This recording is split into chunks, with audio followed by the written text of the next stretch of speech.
All right, Bryant, big deal, small deal, no deal. Where do you stand on this one? I think right now it's a small deal. The reason why I say it's a small deal because George Pickens is one of your top players. He's young in year two, but he's still one of your top players. And at some point in time, he has to understand that he might not be the vocal point of the offense week in and week out. But I'm with George Pickens in regards to the lack of targets he has seen. I think it's imperative to get him more involved. And for whatever reason, we're not really seeing him involved as much as we all believe he should be. In regards to Mike Tomlin and how he handled his presser, that's a Mike Tomlin way to handle a presser. Right? I know Mike Tomlin. I've been in the locker room with Mike Tomlin. He's going to make sure he emphasizes the little things. But for you, in regards to the media, he's not going to give it more attention.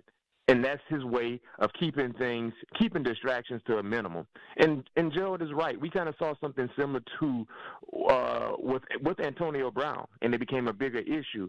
I think going through that situation for Mike Tomlin, seeing that TV show before, he understands and know how to attack this small episode because he's been through a total TV series of drama with a former wide receiver and Antonio Brown. Now, I assume, Bryant, you're convinced that he addressed this behind closed doors with Pickens because it was a bad look not celebrating, Deontay's touchdown and looking like the team just lost instead of win. Are you pretty sure he would have addressed this privately? I do believe so. I think it would have been addressed privately with the team or either with George. And George is a very, very emotional guy. He's an emotional guy. He plays the game with his emotions, and that's why he's a top-level talented guy. And it's been a frustrating year for George Pickens because we haven't seen the consistency in which we know he can deliver because, for whatever reason, there's been a disconnect between him and the quarterback. But you still should celebrate your teammates. That's the written rule in football. You still should celebrate your teammates, and you should never allow your frustrations to get the most of you to make you look more of an individual because he's not that type of player.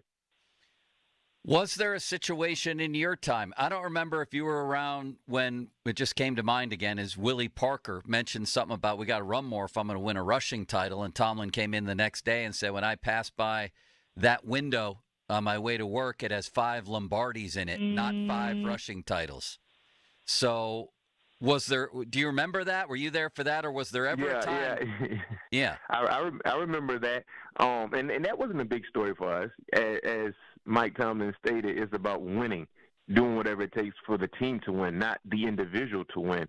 And that became a non-story. And when you talk about wide receivers always want the football. They want the football. Every play, if it's a passing play, a high-level wide receiver wants the football. The difference with the guys that I played with compared to the guys now, social media wasn't a big thing. You know what I mean? If you wanted to get your point across, you had to verbally say it, like Willie Parker stated. Now these guys can say things without saying things through social media, and when they do it that way, it becomes public information for all of us, and that's the difference. But wide receivers want to catch passes.